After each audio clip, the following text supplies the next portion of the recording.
Merci de votre fidélité à Télésud et bienvenue dans cette édition de l'entretien du jour. Je reçois aujourd'hui M. Ernest Pépin, qui est écrivain, et il participe ces jours-ci à un colloque organisé à Paris par l'Institut du Tout-Monde. Le thème, Saint John Perse, Aimé Césaire, Édouard Glissant, regard croisé. Bonjour M. Pépin. Bonjour. Qu'est-ce qui vous a emmené à participer à ce colloque et quel est surtout l'intérêt du colloque? Ce qui m'a amené à participer, c'est d'une part, je dirais, une grande fidélité à Aimé Césaire, dont j'ai été en partie un compagnon de route. J'ai appartenu à son parti politique, le Parti progressiste martiniquais. J'ai fait mes premiers pas d'écrivain sous sa houlette. Et en même temps, une grande fidélité aussi à Édouard Glissant, que j'ai aussi connu et avec lequel on a fondé notamment le prix Carpé. On a eu beaucoup d'aventures intellectuelles et l'admiration que je porte à Saint John Perse. Alors la chose surprenante, c'est qu'on a l'habitude d'opposer, de cloisonner ces œuvres-là ou ces écrivains-là, Césaire, Saint John Perse et Glissant. Et là, il s'agit d'essayer de trouver le lien commun entre leurs œuvres, entre leurs paroles, entre leur lecture du monde. Et c'est une entreprise qui est assez exaltante, me semble-t-il. D'accord. Mais quand on parle de l'Institut du Tout-Monde, on fait référence presque immédiatement à... C'est Glissant qui a créé l'Institut du Tout-Monde. Glissant, vous savez, c'était aussi non pas seulement un écrivain, mais je dirais un grand manieur de forces intellectuelles. Il a mis en œuvre le prix Carpé dont j'ai parlé, le prix Carpé des Caraïbes, qui se réunit chaque année, je suis membre du jury d'ailleurs, qui se réunit chaque année au mois de décembre. Et sous sa présidence, malheureusement, là, il n'est plus là, mais c'est Chamoiseau qui prendra le relais. Il a créé l'Institut Tout-Monde au niveau de Paris, mais il y a aussi à la Guadeloupe une association Tout-Monde qui existe, qui est, je dirais, en partenariat avec l'Institut Tout-Monde. Donc, l'Institut Tout-Monde, c'est quoi? C'est non seulement la promotion de cette pensée de Glissant, qui est cette pensée du Tout-Monde, qui est assez complexe à comprendre. Glissant n'était pas toujours un homme simple, mais c'était un homme profondément enrichissant. Et puis, c'est aussi, par-delà, montrer les différentes facettes d'un monde qui est entremêlé. Et différentes facettes aussi des cultures qui sont également entremêlées selon les conceptions de Glissant. Donc, il y a un esprit d'ouverture de cet institut et également l'idée que l'on peut conjoindre finalement des forces différentes, des expressions différentes. D'accord. Tout à l'heure, vous disiez que l'on a souvent opposé les trois auteurs en question, mais la vérité, c'est que, notamment sur l'Afrique, les points de vue n'étaient pas toujours les mêmes. Elles ne sont pas toujours les mêmes, c'est la vérité. On sait bien que Césaire, c'est, je dirais, presque le totem de l'Afrique, du monde africain, y compris également de sa diaspora, et que pour lui, il considérait que nous, Caribéens, étions fondamentalement des Africains, simplement qu'on nous avait déplacés et dessouchés, et qu'il nous fallait quelque part retrouver, je dirais, l'essence même de notre identité qui est africaine ou qui est néo-africaine.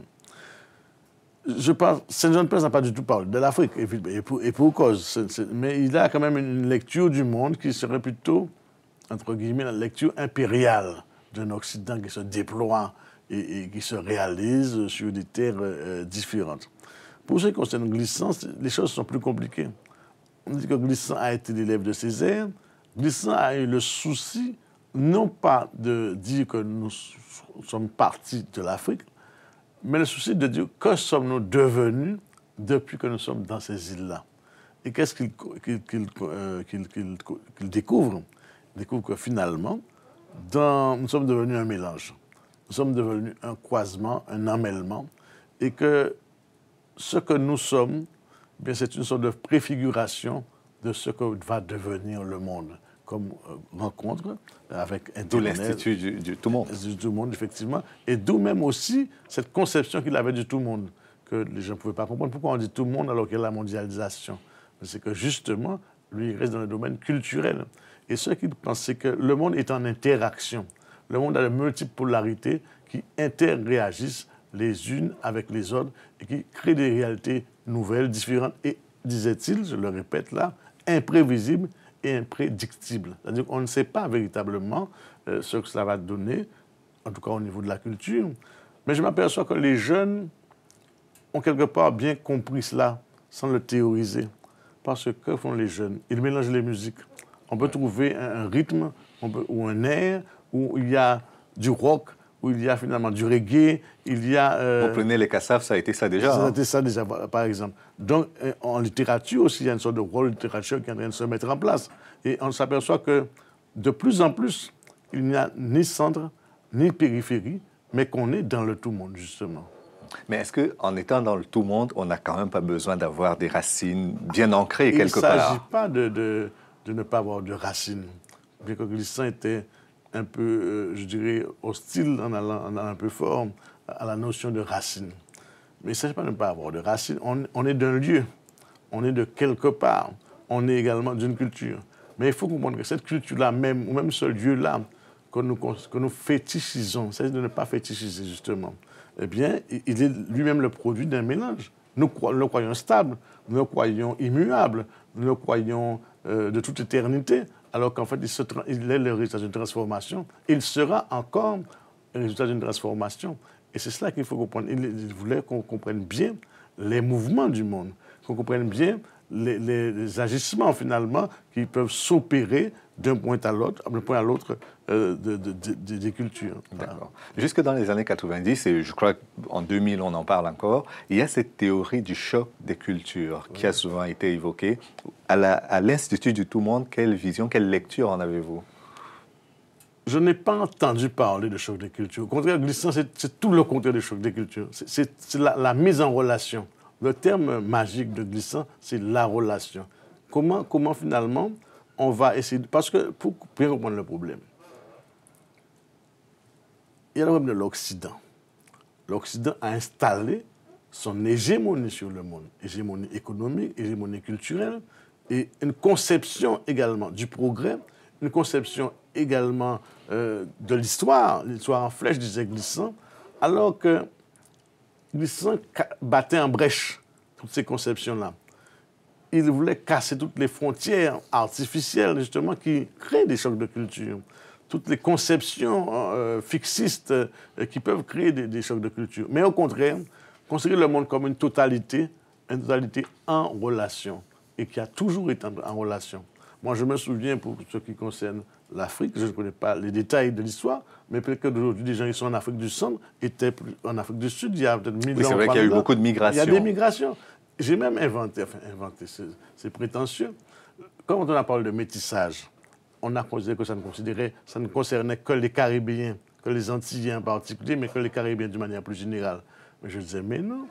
Mais il y a des métissages visibles, le mien par exemple, mais il y a des métissages invisibles, celui des grandes migrations qui ont eu lieu en Afrique, qui ont donné aussi des populations dont le métissage n'est pas visible, mais qui sont métisses.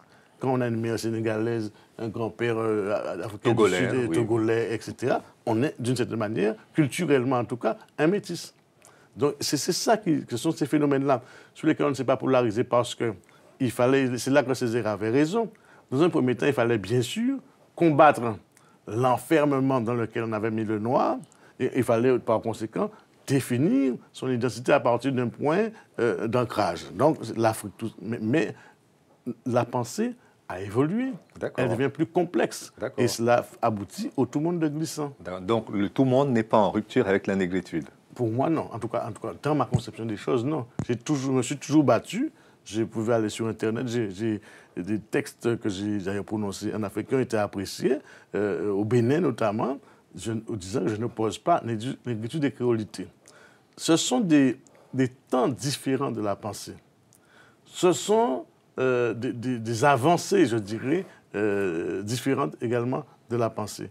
Mais il ne s'agit pas de dire qu'une pensée est supérieure à une autre, ou une pensée annule l'autre. Il s'agit simplement de dire qu'il y a des moments où la réponse portée par les intellectuels sur les problématiques de la décolonisation, par exemple, eh bien, ont été ceux-là, et que la réponse portée à un autre problème, qui est celui de monde justement mondialisé, aujourd'hui, où existent des dominations, où existent justement des chocs de civilisation, etc., eh bien, c'est le tout-monde, quelque part, si on regarde bien, enfin, je le comprends comme cela, est une partie de la réconciliation humaine. Il y a un humanisme de Césaire, il y a un humanisme de Glissant, Et malgré tout, j'ajoute qu'il y a une forme d'humanisme quand même de cette jeune Perse dans sa vision du monde qui ne correspond pas toujours à ce que nous souhaitons, à ce que nous voulons, mais qui quand même qui projette une conscience sur le monde. D'accord. Parlant de ce colloque, plusieurs tables rondes y sont organisées. Ce jeudi, vous en animez une. Oui. Parlez-nous un peu des différentes thématiques qui sont abordées. Il y a un temps pour les poètes, il y a également eu d'énormes interventions. Je sais qu'il y a de nombreux écrivains africains, notamment d'intellectuels africains qui sont invités, mais je vous laisserai planter le décor et en parler. Je ne dirai pas de mémoire tous les noms, bien que je connaisse certains. Ce sont des pensées complexes. Lorsqu'on aborde des thématiques comme celle-là, il y a bien sûr le côté l'écrivain. Donc, le style de l'œuvre, la formulation, l'intention poétique, disait lui-même Glissant. Donc, c'est une séquence que l'on va trouver d'une certaine manière. Mais il y a aussi le contenu. Donc, il y aura des débats sur les problématiques que Glissant ou Césaire ou ces jeunes Perses ont pu aborder. L'exil, l'errance. On a aussi toutes les questions, les approches qui concernent la créolisation. On est obligé de poser ces questions-là. Mais ce qui me semble fondamental et essentiel, c'est que le plus souvent, en tout cas, l'effort est porté sur le fait de penser ces trois auteurs ensemble. Donc de penser dans ce qu'ils ont de commun. Parfois aussi de divergence, c'est inévitable. Mais il y a quand même l'idée de mettre en commun, voir quelle réponse les œuvres apportent aux grands problèmes qui nous agitent, nous, aujourd'hui. D'accord. Demain vendredi, il y aura par exemple une table ronde sur l'incandescent dialogue des textes. Dans l'après-midi, creuser carrefour de l'esthétique, c'est très complexe, c'est très technique. Mais lorsque l'on regarde, j'aime beaucoup le mot incandescence. Oui. Parce que Césaire est une flamboyance éruptive. Glissant est aussi une complexité finalement, mais qui est aussi une incandescence. C'est une parole, comment dirais-je, qui s'en mêle, une parole qui projette, mais tout cela avec le feu intérieur, je dirais, de la conscience. D'ailleurs, Glissant avait une œuvre qui s'appelait Soleil de la conscience, une de ses premières œuvres. C'est très beau. Et Perse, quand même, c'est la cérémonie, c'est le cérémonial, la solennité, mais une solennité qui, elle aussi, comporte quelque chose d'incandescent. Donc, ce sont des points communs et on va traiter cela au niveau du style de l'auteur, au niveau également de ses images et au niveau de sa pensée. Très bien. Je rappelle que pour toutes les informations, on peut trouver davantage sur le site edouardglissant.fr où on aura les informations sur ce colloque international organisé par l'Institut du Tout-Monde sous le patronage à la fois du président de la République française, François Hollande, et de l'UNESCO. Merci d'être venu, Monsieur Pépin. Merci, c'est moi qui vous remercie. Et merci à vous d'avoir suivi l'émission jusqu'à son terme. Rendez-vous demain pour une autre édition de l'Entretien du jour. À bientôt.